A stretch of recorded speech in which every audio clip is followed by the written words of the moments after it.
అందరికీ ఈరోజు నేను మంచి లంచ్ కాంబో అయితే ప్రిపేర్ చేశాను.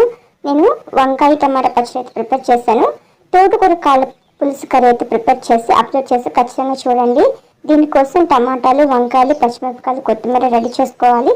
వంకాయలు కట్ చేసేసుకొని పొయ్యి మీద ప్యాన్ పెట్టి ఆయిల్ యాడ్ చేసుకొని వంకాయలు యాడ్ చేసి పసుపు కొద్ది ఉప్పు యాడ్ చేసి లైట్గా వేయించి పక్కన పెట్టుకోవాలి. అదే ప్యాన్లో టమాటాలు, పచ్చిమిరపకాయలు, చింతపండు, కొత్తిమీర కూడా యాడ్ చేసుకొని ఫ్రై చేసుకోవాలి.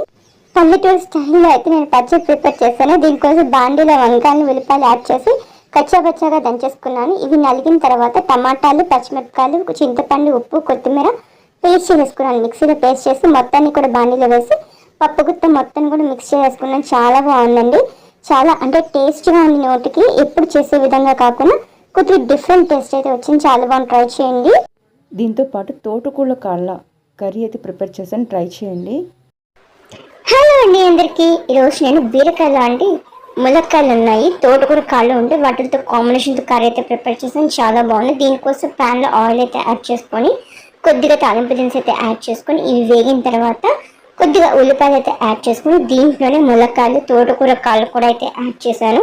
దీంట్లో 1/2 టేబుల్ స్పూన్ ఉప్పు, 1/2 టేబుల్ స్పూన్ పసుపు కూడా యాడ్ చేసి ఒకసారి మొత్తాన్ని కూడా కలుపుకోవాలి. ఈ విధంగా కలిపేసినట్లయితే ఇది ఒక 10 నిమిషాల పాటు అంటే ఉల్లిపాయలతో పాటు ఫ్రై అవ్వనివ్వాలన్నమాట. ఇది ఫ్రై అయిన తర్వాత ముందుగా కట్ చేసి పెట్టుకున్న బీరకాయ ముక్కలు కూడా యాడ్ చేసేసుకోవాలి.